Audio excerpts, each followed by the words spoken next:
जयशंकर प्रसाद की लिखी कहानी गुंडा। वह 50 वर्ष से ऊपर था, तब भी युवकों से अधिक बलिष्ठ और दृढ़ था। चमड़े पर झुर्रियां नहीं पड़ी थीं। वर्षा की झड़ी में, पूस की रातों की छाया में, कड़कती हुई जेठ की धूप में नंगे शरीर घूमने में वह सुख मानता था। उसकी चढ़ी मूछें बिच्छू के डंक की तरह देखने वालों की आंखों में चुभती थी। उसका सांवला रंग सांप की तरह चिकना और चमकीला था। उसकी नागपुरी धोती का लाल रेशमी किनारा दूर से ही ध्यान आकर्षित करता। कमर में बनारसी सेल्हा का फेटा, जिसमें सीप की मूठ का बिछुआ खुसा रहता था। उसके घुंघराले बालों पर सुनहले पल्ले के साफे का छोर उसकी चौड़ी पीठ पर फैला रहता। ऊंचे कंधे पर टिका हुआ चौड़ी धार का गड़ासा, यह भी उसकी धज। पंजों के बल पर जब वह चलता तो उसकी नसें चटाचट बोलती थीं। वह गुंडा था। ईसा की 18वीं शताब्दी के अंतिम भाग में वही काशी नहीं रह गई थी, जिसमें उपनिषद के अजात शत्रु की परिषद में ब्रह्म विद्या सीखने के लिए विद्वान ब्रह्मचारी आते थे। गौतम बुद्ध और शंकराचार्य के धर्म दर्शन के वाद विवाद कई शताब्दियों से लगातार मंदिरों और मठों के ध्वंस और तपस्वियों के वध के कारण प्रायः बंद से हो गए थे। यहाँ तक कि पवित्रता और छुआछूत में कट्टर वैष्णव धर्म भी उस विशृंखलता में, नवगांतुक धर्मोन्माद में अपनी असफलता देखकर काशी में अघोर रूप धारण कर रहा था। उसी समय समस्त न्याय और बुद्धिवाद को शस्त्र बल के सामने झुकते देखकर काशी के विच्छिन्न और निराश नागरिक जीवन ने एक नवीन संप्रदाय की सृष्टि की।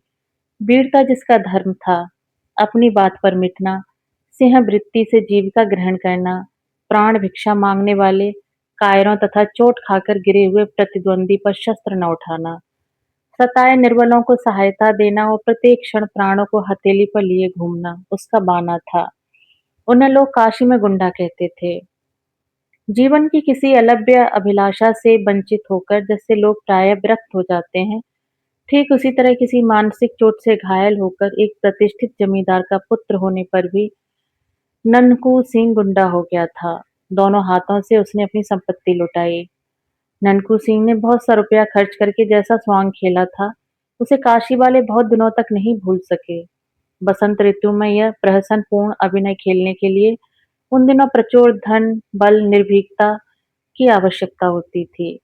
एक बार ननकू सिंह ने भी एक पैर में नूपुर, एक हाथ में तोड़ा, एक आंख में काजल, एक कान में हजारों के मोती तथा दूसरे कान में फटे हुए जूते का तल्ला लटकाकर एक जड़ाऊ मूठ की तलवार, दूसरा हाथ आभूषणों से लदी हुई अभिनय करने वाली प्रेमिका के कंधे पर रखकर गाया था, कहीं बैंगन वाली मिले तो बुला देना। प्रायः बनारस के बाहर की हरियालियों में, अच्छे पानी वाले कुओं पर, गंगा की धारा में मचलती हुई डोंगी पर वह दिखलाई पड़ता था। कभी कभी जुआ खाने से निकलकर जब वह चौक में आ जाता तो काशी की रंगीली वेश्याएं मुस्कुराकर उसका स्वागत करती और उसके दृढ़ शरीर को सस्पृह देखती। वह तमोली की ही दुकान पर बैठकर उनके गीत सुनता, ऊपर कभी नहीं जाता था। जुए की जीत का रुपया मुट्ठियों में भर भर कर उनकी खिड़की में वह इस तरह उछालता कि कभी-कभी समाजी लोग अपना सिर सहलाने लगते। तब वह ठठाकर हंस देता। जब कभी लोग कोठे के ऊपर चलने के लिए कहते तो वह उदासी की सांस खींचकर चुप हो जाता। वह अभी वंशी के जुआखाने से निकला था। आज उसकी कौड़ी ने साथ न दिया। 16 परियों के नृत्य में उसका मन न लगा। मन्नू तमोली की दुकान पर बैठते हुए उसने कहा, आज शायद अच्छी नहीं रही मन्नू। क्यों मालिक, चिंता किस बात की है? हम लोग किस दिन के लिए हैं? सब आपका ही तो है। अरे, बुद्धू ही रहे तुम। ननकू सिंह जिस दिन किसी से लेकर जुआ खेलने लगे, उसी दिन समझना वह मर गए। तुम जानते नहीं कि मैं जुआ खेलने कब जाता हूँ? जब मेरे पास एक पैसा नहीं रहता। उसी दिन नाल पर पहुँचते ही जिधर बड़ी ढेरी रहती है उसी को बदता हूँ। और फिर वही दांव आता भी है। बाबा की नाराम का यह वरदान है। तब आज क्यों मालिक? पहला दाव तो आया ही, फिर 2-4 हाथ बदने पर सब निकल गया। तब भी लो यह 5 रुपए बचे हैं। 1 रुपया तो पान के लिए रख लो। और 4 दे दो मलू की कथक को, कह दो कि दुलारी से गाने के लिए कह दे। हाँ, वही एक गीत, बिलम विदेश रहे। ननकू सिंह की बात सुनते ही मलू की जो अभी गांजे की चिलम पर रखने के लिए अंगारा चूर कर रहा था, घबराकर उठ खड़ा हुआ। वह सीढ़ियों पर दौड़ता हुआ चढ़ गया। चिलम को देखते हुए ऊपर चढ़ा, इसलिए उसे चोट भी लगी। पर ननकू सिंह की भ्रिकुटी देखने की शक्ति उसमें कहाँ। उसे तो ननकू सिंह की वह मूर्ति न भूली थी, जब इसी पान की दुकान पर जुए खाने से जीता हुआ रुपयों से भरा तोड़ा लिए हुआ बैठा था। दूर से बोदी सिंह की बारात का बाजा बजता हुआ आ रहा था। ननकू ने पूछा, यह किसकी बारात है? ठाकुर बोदी सिंह के लड़के की। मन्नू के इतना कहते ही ननकू के ओठ फड़कने लगे। उसने कहा, मन्नू, यह नहीं हो सकता। आज इधर से बारात न जाएगी। बोदी सिंह हमसे निपटकर तब बारात इधर से ले जा सकेंगे। मन्नू ने कहा, तब मालिक मैं क्या करूं? ननकू गड़ा सा कंधे पर से और ऊंचा करके मलूकी से बोला, मलुकिया, देखता है? अभी जा ठाकुर से कह दे कि बाबू ननकू सिंह आज यहीं लगाने के लिए खड़े हैं। समझ कर आवे, लड़के की बारात है। मलकिया कांपता हुआ ठाकुर बोदी सिंह के पास गया। बोदी सिंह और ननकू से 5 वर्ष से सामना नहीं हुआ है। किसी दिन नाल पर कुछ बातों में ही कहा सुनी होकर बीच बचाव हो गया था, फिर सामना नहीं हो सका। आज नहकू जान पर खेलकर अकेला खड़ा है। बोदी सिंह भी उस आन को समझते थे। उन्होंने मलूकी से कहा, जावे कह दे कि हमको क्या मालूम कि बाबू साहब वहां खड़े हैं। जब वह हैं ही तो दो समधी जाने का क्या काम है। बोधी सिंह लौट गए और मलूकी के कंधे पर तोड़ा लादकर बाजे के आगे ननकू सिंह बारात लेकर गए। ब्याह में जो कुछ लगा खर्च किया। ब्याह कराकर तब दूसरे दिन इसी दुकान पर आकर रुक गए। लड़के को और उसकी बारात को उसके घर भेज दिया। मलूकी को भी 10 रुपया मिला था उस दिन। फिर ननकू सिंह की बात सुनकर बैठे रहना और यम को नौता देना एक ही बात थी। उसने जाकर दुलारी से कहा, हम ठेका लगा रहे हैं, तुम गाओ। तब तक बल्लू सारंगी वाला पानी पीकर आता है। बाप रे, कोई आफत आई है क्या बाबू साहब? सलाम, कहकर दुलारी ने खिड़की से मुस्कुराकर झांका था कि ननकू सिंह उसके सलाम का जवाब देकर दूसरे एक आने वाले को देखने लगे। हाथ में हरौती की पतली सी छड़ी, आंखों में सुरमा, मुंह में पान, मेहंदी लगी हुई लाल दाढ़ी जिसकी सफेद जड़ दिखलाई पड़ रही थी, कुप्पेदार टोपी, छल किया अंगरखा और साथ में लेसदार परत वाले 2 सिपाही। कोई मौलवी साहब हैं। ननकू हंस पड़ा। ननकू की ओर बिना देखे ही मौलवी ने एक सिपाही से कहा, जाओ दुलारी से कह दो कि आज रेजिडेंट साहब की कोठी पर मुजरा करना होगा।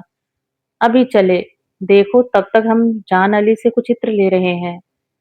सिपाही ऊपर चढ़ रहा था और मौलवी दूसरी ओर चले थे कि ननकू ने ललकार कर कहा, दुलारी, हम कब तक यहाँ बैठे रहें? क्या अभी सारंगिया नहीं आया? दुलारी ने कहा, वाह बाबू साहब, आप ही के लिए तो मैं यहाँ बैठी हूँ। सुनिए ना, आपको तो कभी ऊपर। मौलवी जल उठा। उसने कड़क कर कहा, चौबदार, अभी वह सुअर की बच्ची उतरी नहीं। जाओ कोतवाल के पास मेरा नाम लेकर कहो कि मौलवी अलाउद्दीन कुबरा ने बुलाया है, आकर उसकी मरम्मत करें। देखता हूँ, जब से नवाबी गई इन काफिरों की मस्ती बढ़ गई है। कुबरा मौलवी, बाप रे। तमोली अपनी दुकान संभालने लगा। पास ही एक दुकान पर बैठकर ऊँघता हुआ बजाज चौक का सिर में चोट खा गया। इसी मौलवी ने तो महाराज चेत सिंह से 3.5 सेर चीटी के सिर का तेल मांगा था। मौलवी अलाउद्दीन कुबरा। बाजार में हलचल मच गई। ननकू सिंह ने मन्नू से कहा, क्यों, चुपचाप बैठोगे नहीं? दुलारी से कहा, वहीं से बाई जी, इधर उधर हिलने का काम नहीं। तुम गाओ, हमने ऐसे घसियारे बहुत से देखे हैं। अभी कल रमल के पास से फेंक कर अधेला अधेला मांगता था, आज चला है रौब गांठने। अब कुबरा ने घूमकर उसकी ओर देखकर कहा, कौन है ये पाजी? तुम्हारे चाचा बाबू ननकू सिंह। के साथ ही पूरा बनारसी झापड़ पड़ा। कुबरा का सिर घूम गया। लैस के पड़तले वाले सिपाही दूसरी ओर भाग चले और मौलवी साहब चौंधिया कर जान अली की दुकान पर लड़खड़ाते गिरते पड़ते किसी तरह पहुंच गए। जान अली ने मौलवी से कहा, मौलवी साहब, भला आप भी उस गुंडे के मुंह लगने गए? यह तो कहिए कि उसने गड़ासा नहीं तौल दिया। कुबरा के मुंह से बोली नहीं निकल रही थी। उधर दुलारी गा रही थी, बिलम विदेश रहे। गाना पूरा हुआ, कोई आया गया नहीं। तब ननकू सिंह धीरे धीरे टहलता हुआ दूसरी ओर चला गया। थोड़ी देर में एक डोली रेशमी पर्दे से ढकी हुई आई। साथ में एक चौकीदार था। उसने दुलारी को राजमाता पन्ना की आज्ञा सुनाई। दुलारी चुपचाप डोली पर जा बैठी। डोली धूल और संध्या काल के धुएं से भरी हुई बनारस की तंग गलियों से होकर शिवालय घाट की ओर चली। श्रावण का अंतिम सोमवार था। राजमाता पन्ना शिवालय में बैठकर पूजन कर रही थी। दुलारी बाहर बैठी कुछ अन्य गाने वालियों के साथ भजन गा रही थी। आरती हो जाने पर फूलों की अंजलि बिखेरकर पन्ना ने भक्ति भाव से देवता के चरणों में प्रणाम किया। फिर प्रसाद लेकर बाहर आते ही उन्होंने दुलारी को देखा। उसने खड़ी होकर हाथ जोड़ते हुए कहा, मैं पहले ही पहुंच जाती, क्या करूं? वह कुबरा मौलवी निगोड़ा आकर रेजिडेंट की कोठी पर ले जाने लगा। घंटों इसी झंझट में बीत गया सरकार। कुबरा मौलवी, जहां सुनती उसी का नाम। सुना है कि उसने यहाँ आकर भी कुछ। फिर न जाने क्या सोचकर बात बदलते हुए पन्ना ने कहा, हाँ तब फिर क्या हुआ? तुम कैसे यहाँ आ सकी? बाबू ननकू सिंह उधर से आ गए। मैंने कहा सरकार की पूजा पर मुझे भजन गाने को जाना है और ये जाने नहीं दे रहा है। उन्होंने मौलवी को ऐसा झापड़ लगाया कि उसकी हेकड़ी भूल गई और तब जाकर मुझे किसी तरह यहाँ आने की छुट्टी मिली। कौन बाबू ननकू सिंह? दुलारी ने सिर नीचा करके कहा, अरे क्या सरकार को नहीं मालूम? बाबू निरंजन सिंह के लड़के। उस दिन जब मैं बहुत छोटी थी, आपकी बारी में झूला झूल रही थी, जब नवाब का हाथी बिगड़ कर आ गया था। बाबू निरंजन सिंह के कुंवर ने ही तो उस दिन हम लोगों की रक्षा की थी। राजमाता का मुख उस प्राचीन घटना को स्मरण करके न जाने क्यों विवर्ण हो गया। फिर अपने को संभाल कर उन्होंने पूछा, तो बाबू ननकू सिंह उधर कैसे आ गए? दुलारी ने मुस्कुराकर सिर नीचा कर लिया। दुलारी राजमाता पन्ना के पिता की जमींदारी में रहने वाली वैश्या की लड़की थी। उसके साथ ही कितनी बार झूले हिंडोले अपने बचपन में पन्ना झूल चुकी थी। वह बचपन से ही गाने में सुरीली थी। सुंदरी होने पर चंचल भी थी। पन्ना जब काशीराज की माता थी तब दुलारी काशी की प्रसिद्ध गाने वाली थी। राजमहल में उसका गाना बजाना हुआ ही करता। महाराज बलवंत सिंह के समय से ही संगीत पन्ना के जीवन का आवश्यक अंश था। हाँ, अब प्रेम दुख और दर्द भरी विरह कल्पना के गीत की ओर अधिक रुचि न थी। अब सात्विक भावपूर्ण भजन होता था। राजमाता पन्ना का वैधव्य से दीप्त शांत मुखमंडल कुछ मलिन हो गया। बड़ी रानी की साप्तन्य ज्वाला बलवंत सिंह के मर जाने पर भी नहीं बुझी। अंतःपुर कलह का रंगमंच बना रहता। इसी से प्रायः पन्ना काशी के राज मंदिर में आकर पूजा पाठ में अपना मन लगाती। रामनगर में उसको चैन नहीं मिलता।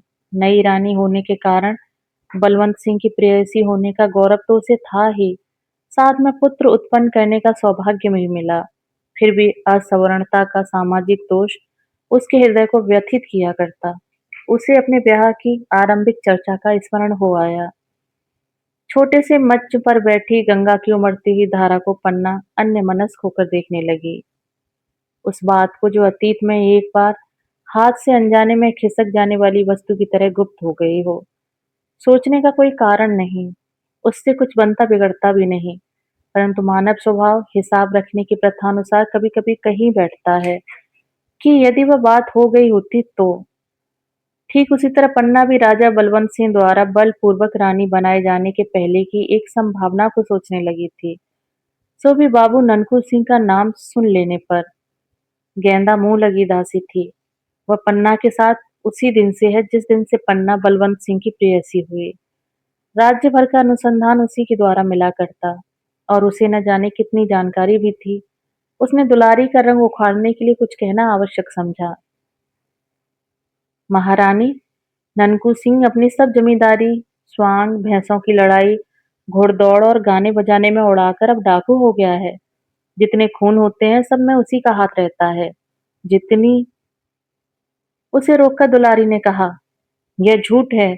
बाबू साहब के जैसा धर्मात्मा तो कोई है ही नहीं। कितनी विधवाएं उनकी दी हुई धोती से अपना तन ढकती हैं। कितनी लड़कियों की ब्याह शादी होती है। कितने सताए हुए लोगों की उनके द्वारा रक्षा होती है। रानी पन्ना के हृदय में एक तरलता उद्वेलित हुई। उन्होंने हंसकर कहा, दुलारी, वे तेरे यहाँ आते हैं ना, इसी से तू उनकी बड़ाई। नहीं सरकार, शपथ खाकर कह सकती हूँ कि बाबू ननकू सिंह ने आज तक कभी मेरे कोठे पर पैर भी नहीं रखा। राजमाता न जाने क्यों इस अद्भुत व्यक्ति को समझने के लिए चंचल हो उठी थी। तब भी उन्होंने दुलारी को आगे कुछ न कहने के लिए तीखी दृष्टि से देखा। वह चुप हो गई। पहले पहर की शहनाई बजने लगी। दुलारी छुट्टी मांगकर डोली पर बैठ गई। तब गेंदा ने कहा, सरकार, आजकल नगर की दशा बड़ी बुरी है। दिन दहाड़े लोग लूट लिए जाते हैं। सैकड़ों जगह नाला पर जुए में लोग अपना सर्वस्व गंवाते हैं। बच्चे फुसलाए जाते हैं। गलियों में लाठियों और छुरा चलने के लिए टेढ़ी भौहें कारण बन जाती हैं। उधर रेजिडेंट साहब से महाराजा की अनबन चल रही है। राजमाता चुप रहीं। दूसरे दिन राजा चेत सिंह के पास रेजिडेंट मार्क हेम की चिट्ठी आई, जिसमें नगर की दुर्व्यवस्था की कड़ी आलोचना थी। डाकुओं और गुंडों को पकड़ने के लिए उन पर कड़ा नियंत्रण रखने की सम्मति भी थी। कुबरा मौलवी वाली घटना का भी उल्लेख था। उधर हेस्टिंग्स के आने की भी सूचना थी। शिवालय घाट और रामनगर में हलचल मच गई।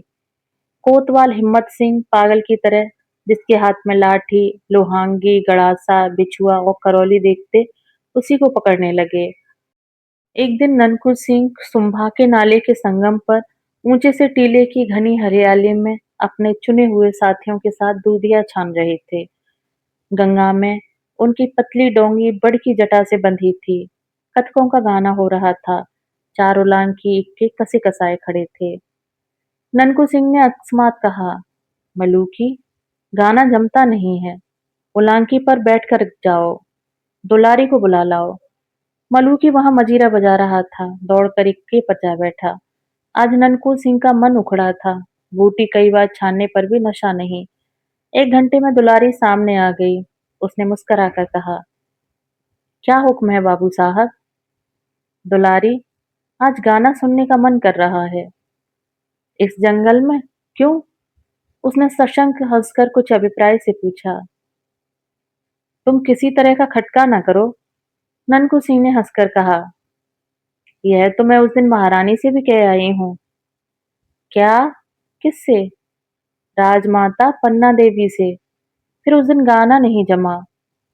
दुलारी ने आश्चर्य से देखा कि तानों में ननकू की आंखें तर हो जाती हैं। गाना बजाना समाप्त हो गया था। वर्षा की रात में झिल्लियों का स्वर उस झुरमुट में गूंज रहा था। मंदिर के समीप ही छोटे से कमरे में ननकू सिंह चिंता में निमग्न बैठा था।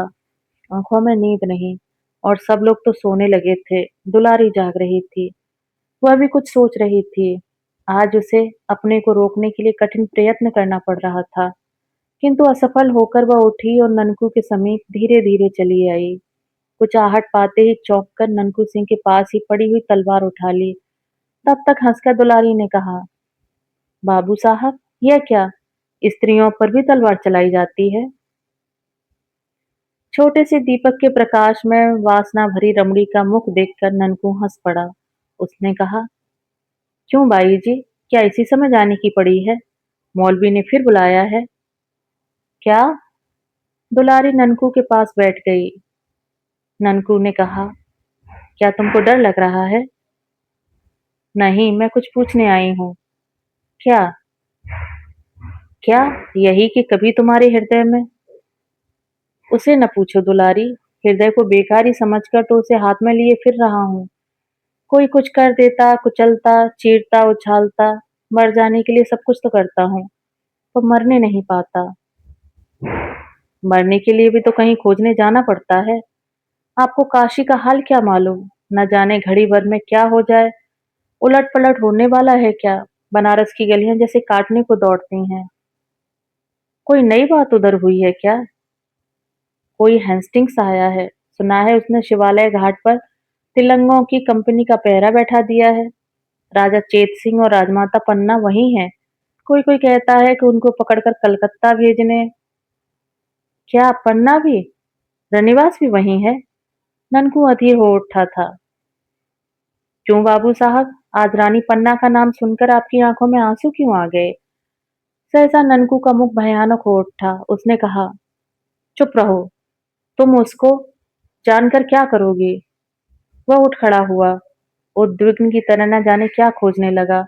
फिर स्थिर होकर उसने कहा, दुलारी, जीवन में आज यह पहला ही दिन है कि एकांत रात में एक स्त्री मेरे पलंग पर आकर बैठ गई है। मैं चिरकुमार अपनी एक प्रतिज्ञा का निर्वाह करने के लिए सैकड़ों असत्य अपराध करता फिर रहा हूँ। क्यों, तुम जानती हो, मैं स्त्रियों का घोर विद्रोही हूँ।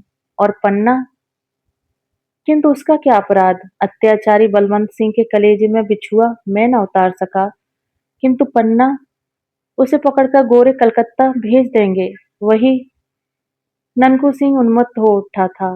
दुलारी ने देखा, ननकू अंधकार में ही बटवृक्ष के नीचे पहुंचा और गंगा की उमड़ती हुई धारा में डोंगी खोल दी। उसी घने अंधकार में दुलारी का हृदय कांप उठा। 16 अगस्त सन 1781 को काशी डामाडोल हो रही थी। शिवालय घाट में राजा चेत सिंह लेफ्टिनेंट स्टाकर के पहरे में थे। नगर में आतंक था, दुकानें बंद थीं। घरों में बच्चे अपनी माँ से पूछते थे, माँ, आज हलवे वाला नहीं आया? वह कहती, चुप बेटे, सड़कें सूनी पड़ी थीं। तिलंगों की कंपनी के आगे आगे कोबरा मौलवी कभी कभी आता जाता दिखाई पड़ता था।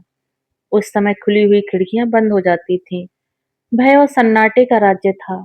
चौक में चित्रू सिंह की हवेली अपने भीतर काशी की वीरता को बंद किए कोतवाल का अभिनय कर रही थी। इसी समय किसी ने पुकारा, हिम्मत सिंह। खिड़की में से सिर निकालकर हिम्मत सिंह ने पूछा, कौन? बाबू ननकू सिंह। अच्छा, तुम अब तक बाहर ही हो? पागल, राजा कैद हो गए हैं। छोड़ो इन सब बहादुरों को, हम एक बार इनको लेकर शिवालय घाट पर जाएं। ठहरो, कहकर हिम्मत सिंह ने कुछ आज्ञा दी। सिपाही बाहर निकले। ननकू की तलवार चमक उठी। सिपाही भीतर भागे। ननकू ने कहा, नमक हरामो, चूड़ियां पहन लो। लोगों के देखते देखते ननकू सिंह चला गया। कोतवाली के सामने फिर सन्नाटा हो गया। ननकू उन्मत्त था। उसके थोड़े से साथी उसकी आज्ञा पर जान देने के लिए तुले थे। वह नहीं जानता था कि राजा चेत सिंह का क्या राजनीतिक अपराध है। उसने कुछ सोचकर अपने थोड़े से साथियों को फाटक पर गड़बड़ मचाने के लिए भेज दिया। इधर अपनी डोंगी लेकर शिवालय की खिड़की के नीचे धारा काटता हुआ पहुंचा। किसी तरह निकले हुए पत्थर में रस्सी अटकाकर उस चंचल डोंगी को उसने स्थिर किया और बंदर की तरह उछलकर खिड़की के भीतर हो रहा। उस समय वहां राजमाता पन्ना और राजा चेत सिंह से बाबू मनिहार सिंह कह रहे थे, आपके यहाँ रहने से हम लोग क्या करें, यह समझ में नहीं आता। पूजा पाठ समाप्त करके आप रामनगर चली गई होती तो यह। तेजस्विनी पन्ना ने कहा, अब मैं रामनगर कैसे चली जाऊं? मनिहार सिंह दुखी होकर बोले, कैसे बताऊं, मेरे सिपाही तो बंदी हैं। इतने में फाटक पर कोलाहल मचा। राज परिवार अपनी मंत्रणा में डूबा था कि ननकू सिंह का आना उन्हें मालूम हुआ। सामने का द्वार बंद था। ननकू सिंह ने एक बार गंगा की धारा को देखा। उसमें एक नाव घाट पर लगने के लिए लहरों से लड़ रही थी। वह प्रसन्न हो उठा। इसी की प्रतीक्षा में वह रुका था। उसने जैसे सबको सचेत करते हुए कहा, महारानी कहाँ है? सबने घूमकर देखा। एक अपरिचित वीर मूर्ति, शस्त्रों से लदा हुआ पूरा देव। चेत सिंह ने पूछा, तुम कौन हो? राज परिवार का एक बिना दाम का सेवक। पन्ना के मुंह से हल्की सी एक सांस निकल कर रह गई। उसने पहचान लिया, इतने वर्षों के बाद, वही ननकू सिंह। मनिहार सिंह ने पूछा, तुम क्या कर सकते हो? मैं मर सकता हूँ। पहले महारानी को डोंगी पर बिठाइए। नीचे दूसरी डोंगी पर अच्छे मल्लाह हैं, फिर बात कीजिए। मनिहार सिंह ने देखा, जनानी ड्योढ़ी का दरोगा राज की एक डोंगी पर 4 मल्लाहों के साथ खिड़की से नाक सटाकर प्रतीक्षा में है। उन्होंने पन्ना से कहा, चलिए, मैं साथ चलता हूँ। और चेत सिंह को देखकर पुत्र वत्सला ने संकेत से एक प्रश्न किया। उसका उत्तर किसी के पास न था। मनिहार सिंह ने कहा, तब मैं यहीं। ननकू ने हंसकर कहा, मेरे मालिक, आप नाव पर बैठे।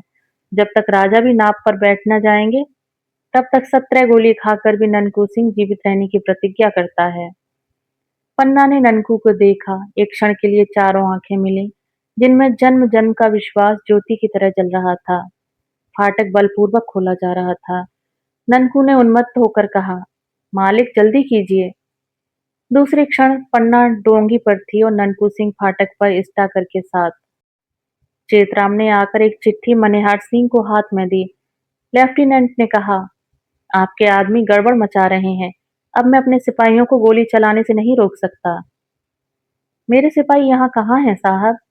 मनिहार सिंह ने हंसकर कहा। बाहर कोलाहल बढ़ने लगा। चेतराम ने कहा, पहले चेत सिंह को कैद कीजिए। कौन ऐसी हिम्मत करता है? कड़क कर कहते हुए बाबू मनिहार सिंह ने तलवार खींच ली।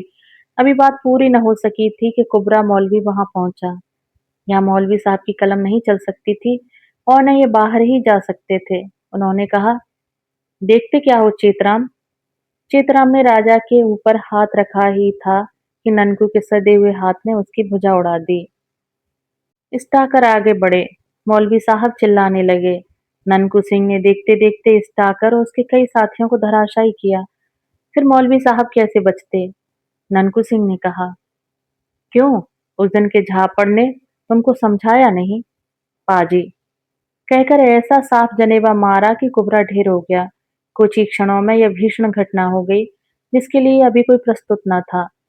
ननकू सिंह ने ललकार कर चेत सिंह से कहा, आप क्या देखते हैं? उतरिए डोंगी पर। उसके घावों से रक्त के फुहारे छूट रहे थे। उधर फाटक से तिलंगे भीतर आने लगे थे। चेत सिंह ने खिड़की से उतरते हुए देखा कि बीसों तिलंगों की संगीनों में वह अविचल खड़ा होकर तलवार चला रहा था। ननकू के चट्टान सदृश शरीर से गैरिक की तरह रक्त की धारा बह रही है। गुंडे का एक एक अंग कटकर वहीं गिरने लगा। वह काशी का गुंडा था। दोस्तों, अभी आप सुन रहे थे जयशंकर प्रसाद की लिखी कहानी गुंडा।